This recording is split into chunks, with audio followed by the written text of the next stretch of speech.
कि अब नियोजन इकाइयों में पूरे राज्य में हम भटकना नहीं चाहते। 75 साल तक अपने देश में कोई भी रोजगार के लिए नीति नहीं बन पाई। भारत को विश्व गुरु बनाना चाह रहे हैं तो क्यों 17वीं शताब्दी का काम करें? स्वाभाविक रूप से 21वीं सदी का काम करें, सेंट्रलाइज करिए, ऑनलाइन करिए। शिक्षा मंत्री का बेटा का हाल ही फिलहाल में शादी हुआ है, वो किन्नर को जो है 11 लाख रुपए दे रहे हैं खुशी में, क्योंकि उनके बेटे का शादी हुआ है। तो हम लोग शादी कब करेंगे? शिक्षा मंत्री से पूछना चाहते हैं। माध्यमिक और उच्च माध्यमिक में भी एक आप लेटर निकालिए कि 31 मार्च 2022 तक की सीट दी जाएगी बस। ब्लॉक के प्रमुख और जिला परिषद अध्यक्ष के हाथ में जाकर के अपना भ्रष्टाचार में झोंकना नहीं चाहते जीवन।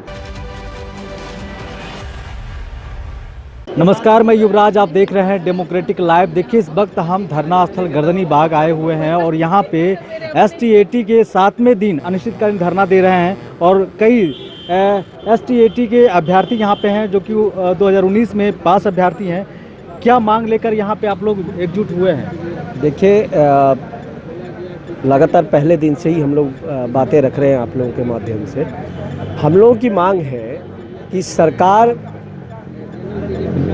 बिहार में जिस तरह से भारत में न्यू एजुकेशन पॉलिसी के आधार पे गुणवत्तापूर्ण शिक्षा की बात की जा रही है, उसी की मांग हम लोग भी कर रहे हैं। सरकार अभी तक भर्ती का जो प्रोसेस रखी थी कि डिग्री कहीं से भी लाइए, वो खरीद के लाई गई हो या चोरी करके लाई गई हो, वो ले आइए और उसमें अंक जितना ज़्यादा हो उसी के आधार पे आपकी भर्ती कर दी जाएगी।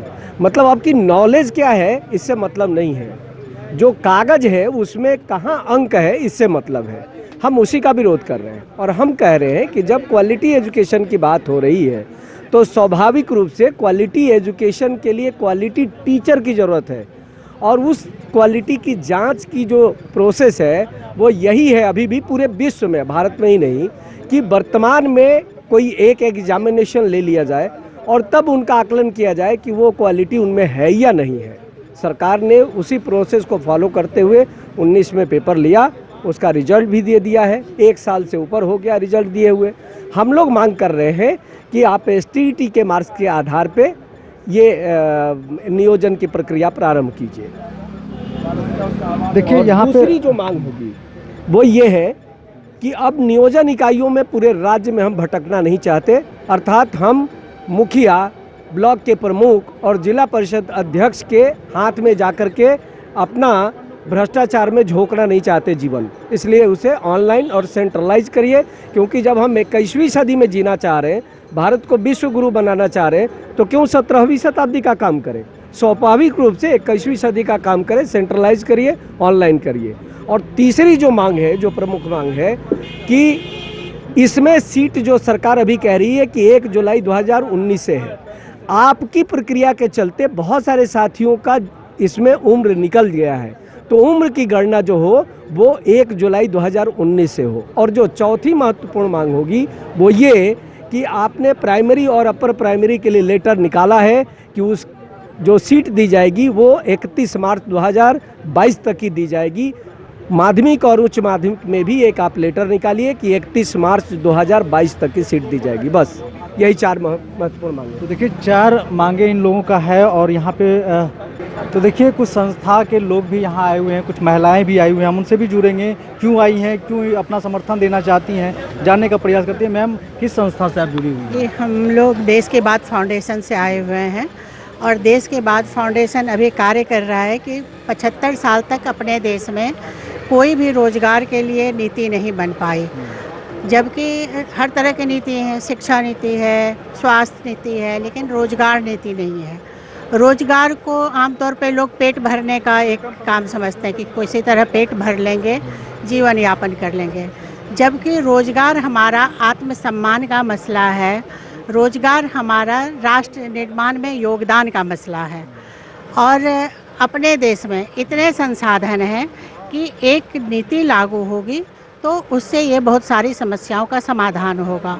राष्ट्रीय रोजगार नीति में हम लोगों ने बहुत सारे पॉइंट्स को रखा है, जिसमें ये सब भी है कि जो एग्ज़ाम होता है उसका कैलेंडर निकले और उस डेट में वो एग्ज़ाम हो। ऐसा नहीं हो कि 2019 में इन्होंने एग्ज़ाम दिया, क्वालिफाई किया और अभी तक धरना पे बैठे हुए हैं। बहुतों की उम्र निकल जाएगी, बहुतों को कितनी समस्याएं हैं, तो इनकी जो सकारात्मक ऊर्जा है वो नकारात्मक में कन्वर्ट हो जाएगी। इससे देश का नुकसान है, क्योंकि हमारे देश के युवा हमारी ताकत हैं। तो हम लोग इनके साथ हैं। और हमारे स्टेट कोऑर्डिनेटर हैं संजय जी, ये भी दिल्ली से आए हैं। और हम लोग कालिदास रंगालय में 14 जून को 1 बजे से राष्ट्रीय रोजगार नीति कानूनन लागू हो वो हम लोग प्रोग्राम कर रहे हैं संयुक्त रोजगार आंदोलन समिति के तहत। इस संयुक्त रोजगार आंदोलन समिति में हमारे स्टेट से बड़े बड़े संगठन के लोग आ रहे हैं और सभी ने सहमति दी कि इस नीति को कानूनन लागू करवाने के लिए जब तक सरकार नहीं मानती है हम लोग इस आंदोलन को जारी रखेंगे। और हमें उम्मीद है कि हमारे युवा साथी उसमें शामिल होंगे और इनकी भी समस्याओं का समाधान होगा।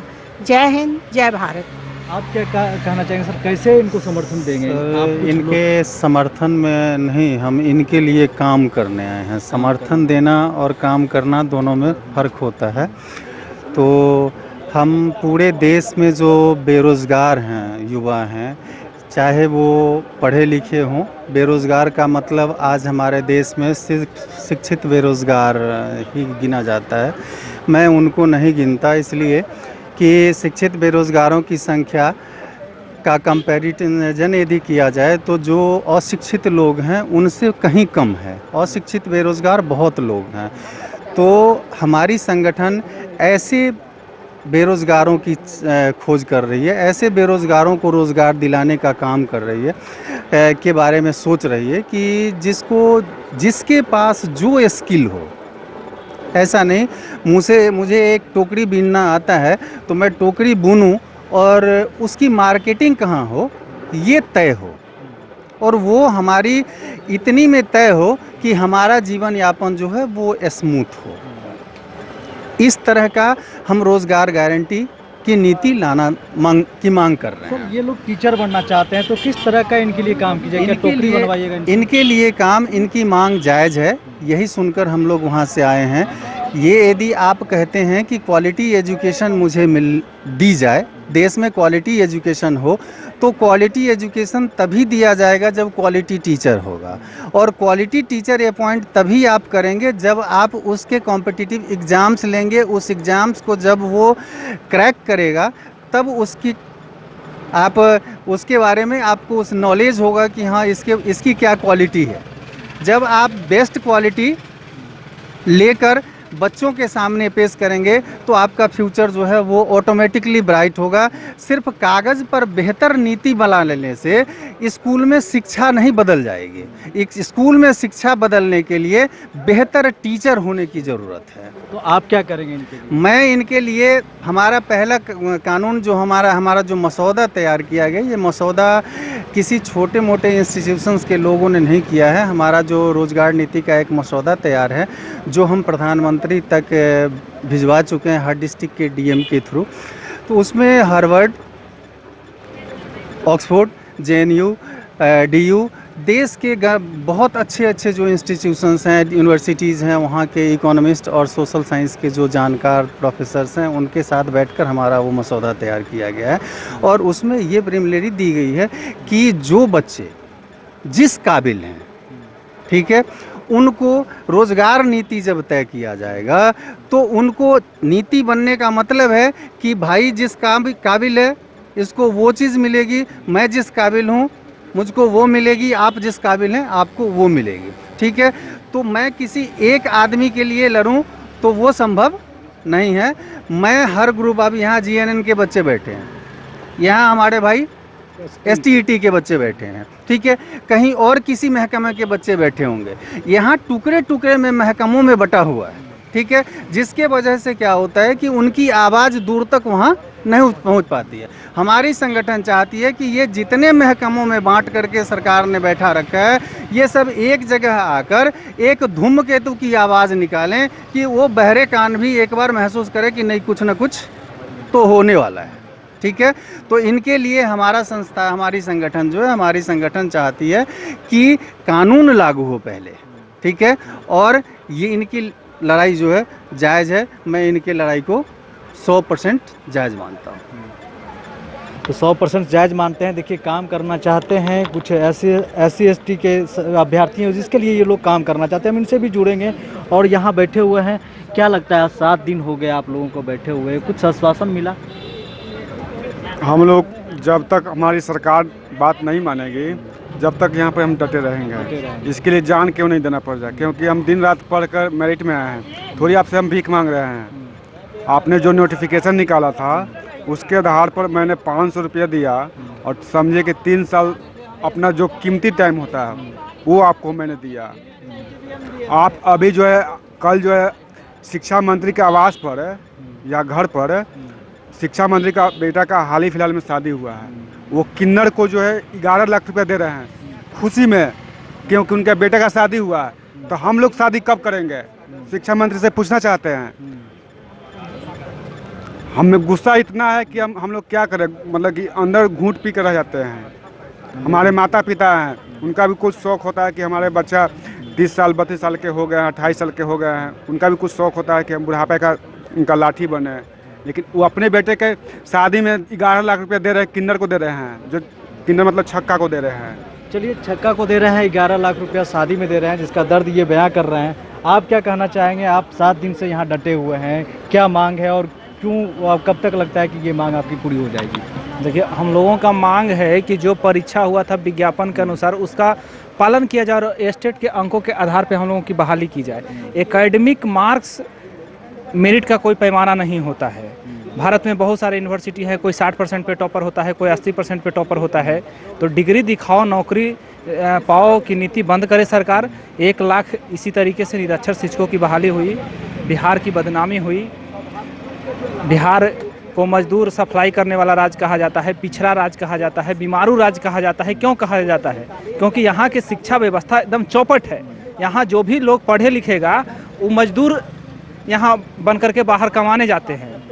तो अगर सरकार को अपना नीति आयोग का रिपोर्ट ठीक करना है तो सबसे पहले शिक्षा को अच्छा करे, अच्छे शिक्षक को भेजे जो कि स्कूल में जाकर के कुछ पढ़ा सके। ऐसे लोग को भेज देता है जिसको संडे मंडे का स्पेलिंग नहीं आता है, जो दूसरे काम के लायक है उसको शिक्षक बना दिया जाता है। एक 11 वर्ष का बालक कह रहा है कि हम आपके सरकारी स्कूल में नहीं पढ़ेंगे क्योंकि वहाँ हम योग शिक्षक नहीं है। सर हम लोग योग शिक्षक मेरिट लिस्ट में चयनित हैं, लेकिन सरकार कहती है नहीं, जो मेरिट लिस्ट में चयनित है उसकी नौकरी नहीं, जो परीक्षा में असफल हो गए, फेल हो गए, उसकी नौकरी सुनिश्चित करने की सिफारिश कर दी है। बस यही हम लोग का विरोध है कि नहीं, हम जो परीक्षा में मेरिट लिस्ट में आए हैं उसको सम्मान कीजिए। शिक्षा मंत्री जी मेरिट का सम्मान कीजिए और स्टेट के अंकों के आधार पर बहाली कीजिए।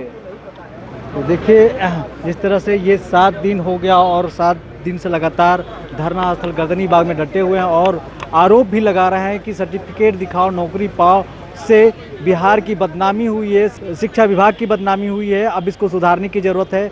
अब जो काबिल टीचर है उसको बहाल कीजिए और जल्द से जल्द इनको अपने काम पे भेजा जाए। इसी तरह की खबर देखने के लिए देखते रहिए डेमोक्रेटिक लाइव। अभी तक हमारे चैनल को सब्सक्राइब नहीं किया है तो कर लीजिए। फेसबुक पे देख रहे हैं तो लाइक और फॉलो कर लीजिए, साथ ही साथ हमें ट्विटर भी फॉलो करें। धन्यवाद।